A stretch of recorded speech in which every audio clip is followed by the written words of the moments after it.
আসসালামু আলাইকুম এভরিওয়ান, কেমন আছেন সবাই? আশা করছি অনেক ভালো। ফ্রি কিক বিডির আরও একটি নতুন ভিডিওতে আপনাদের সবাইকে স্বাগত।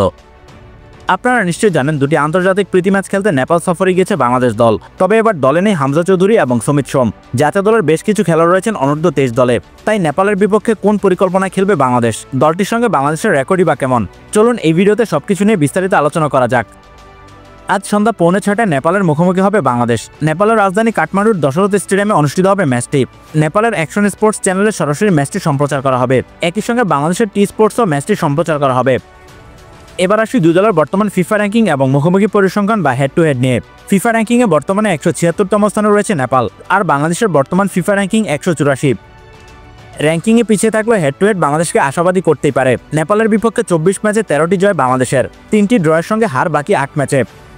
অবশ্য শেষ 5 ম্যাচের মধ্যে 2বার বাংলাদেশকে হারের স্বাদ দিয়েছে নেপাল। 2 ড্রয়ের সঙ্গে বাংলাদেশের জয় মাত্র 1টি। নেপালের বিপক্ষে বাংলাদেশের সবশেষ জয় 2020 সালে। নিজেদের শেষ 5 ম্যাচে 2টি করে জয় ও হারের সঙ্গে 1 ড্র বাংলাদেশের। স্বাগতিক নেপালও তাদের শেষ 5 ম্যাচে 2টি করে জয় ও হারের সঙ্গে 1টি ম্যাচ ড্র করেছে। এবার চলুন বাংলাদেশের সম্ভাব্য একাদশ নিয়ে আলোচনা করি। ইনজুরিতে নিয়মিত গোলকিপার মিতুল মার্মা এই ম্যাচে খেলছেন না। সব ঠিক থাকলে জাতীয় দলে অভিষিক্ত হচ্ছেন হোসেন সুজন। 7 ম্যাচে জাতীয় দলের স্কোয়াডে থাকার পর অবশেষে মাঠে নামার সুযোগ পাচ্ছেন তিনি। গত মৌসুমে মোহামেডানের লিগ শিরোপা জয়ের পেছনে গুরুত্বপূর্ণ ভূমিকা রেখেছেন তিনি। এই ম্যাচে সুজনের উপরই আস্থা রাখতে যাচ্ছে বাংলাদেশ। রক্ষণে আরও একবার তারিক কাজী ও তপু বর্মন জুটির উপর আস্থা রাখবে বাংলাদেশ। বাংলাদেশের রক্ষণে এই দুই সেনানী সমর্থকদের আস্থার কেন্দ্রবিন্দু। রাইট ব্যাকে তাজউদ্দিন এবং লেফট ব্যাকে সাদউদ্দিনের খেলাও অনেকটাই নিশ্চিত।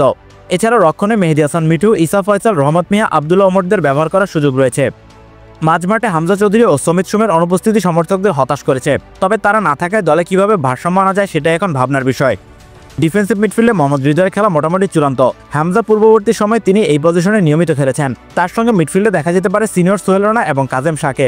আরও একবার হয়তো অধিনায়ক জামাল ভুঁইয়া থাকতে পারেন একাদশের বাইরে। জামাল ছাড়াও মিডফিল্ডে পাপন সিং এবং জুনিয়র সোহেল রানাকে ব্যবহার করার সুযোগ রয়েছে। লেফট উইংয়ে ফয়সাল আহমেদ ফাহিমের খেলাও অনেকটাই চূড়ান্ত, যদিও তার কিছুটা ইনজুরি সমস্যা রয়েছে।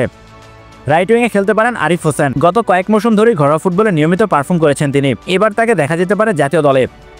আরও একবার নাম্বার 9 পজিশনে দেখা যেতে পারে রাকিব হোসেনকে। মূলত উইঙ্গার হলেও তাকে দিয়ে গোল বের করার চেষ্টা বাংলাদেশ কোচের। সিঙ্গাপুরের বিপক্ষে রাকিব গোল করেও তাকে এই পজিশনে সহজাত ছন্দে দেখা যায়নি। তার গতি এবং ড্রিবলিং উইং দিয়ে আক্রমণে বেশি কার্যকর হয়। তারপরও কোচের প্ল্যানিং অনুযায়ী তাকে আরও একবার দেখা যেতে পারে নাম্বার 9 পজিশনে। এছাড়া আক্রমণ ভাগে সুমন রেজা, শাহরিয়ার ইমন, মোহাম্মদ ইব্রাহিমদের ব্যবহার করার সুযোগ রয়েছে। সব মিলিয়ে নেপালের বিপক্ষে বাংলাদেশের শুরু একাদশটা ঠিক এমনই হতে পারে। এদিকে স্বাগতিক নেপাল ঘরের মাঠে বেশ সমীহ জায়গা নিয়ে দল। 2022 সালে কম্বোডিয়াকে হারিয়ে আসা বাংলাদেশ নেপালের কাছে হেরে যায় 3-1 গোলে। এই বছর মার্চে তারা সিঙ্গাপুরকে হারিয়েছে। জুনে ড্র করেছে হংকংয়ের সঙ্গে। গোলপোস্টে নেপাল অধিনায়ক কিরণ চ্যামজং বাংলাদেশের সামনে বড় বাধা হয়ে দাঁড়াতে পারেন। রক্ষণে অভিজ্ঞ অনন্ত তামাংয়ের সঙ্গে অভিষেক লিম্বু দলটির অন্যতম বড় ভরসা। মিডফিল্ডে রোহিত চাঁদ, আরিক বিস্তা, যোগেশ গুরুংদের উপর আস্থা রাখবে স্বাগতিকরা। আক্রমণ ভাগে অঞ্জন বিস্তার সঙ্গে মানিশ জাঙ্গি, লাকিন লিম্বুর মতো প্রতিভাবান ফুটবলাররা রয়েছেন দলটিতে। নেপালের উইঙ্গার অঞ্জন বিস্তার দিকে সতর্ক নজর রাখতে হবে। বাংলাদেশের বিপক্ষে সবশেষ ম্যাচে 38 মিনিটে হ্যাট্রিক করেছিলেন তিনি। নেপালের হয়ে 70 ম্যাচে করেছেন 13টি গোল। তাই তার দিকে বাংলাদেশ রক্ষণকে সতর্ক নজর রাখতে হবে। তাই তো সবকিছু মিলিয়ে বাংলাদেশের জন্য বেশ কঠিন চ্যালেঞ্জ নিয়ে অপেক্ষায় স্বাগতিক নেপাল। প্রীতি ম্যাচ হলেও দুই দলের লক্ষ্য অক্টোবরের এশিয়ান কাপ বাঁচিয়ে নিজেদের শেষ মুহূর্তে যাচাই করে নেওয়া। একই সঙ্গে এই 2 ম্যাচের ফলাফল প্রভাব ফেলবে ফিফা র্যাঙ্কিংয়ে। তাই তো কাঠমান্ডুতে একটা জমজমাট লড়াই দেখার অপেক্ষায় দুই দেশের ফুটবল প্রেমীরা। নেপালের সঙ্গে কোন প্ল্যানিংয়ে মাঠে নামবে বাংলাদেশ, কেমন হতে পারে এই ম্যাচে বাংলাদেশের একাদশ, দিন শেষে কি হবে স্কোর লাইন, আপনার মূল্যবান মতামত জানিয়ে দিন কমেন্টে। এতক্ষণ আমাদের সাথে থাকার জন্য সবাইকে ধন্যবাদ।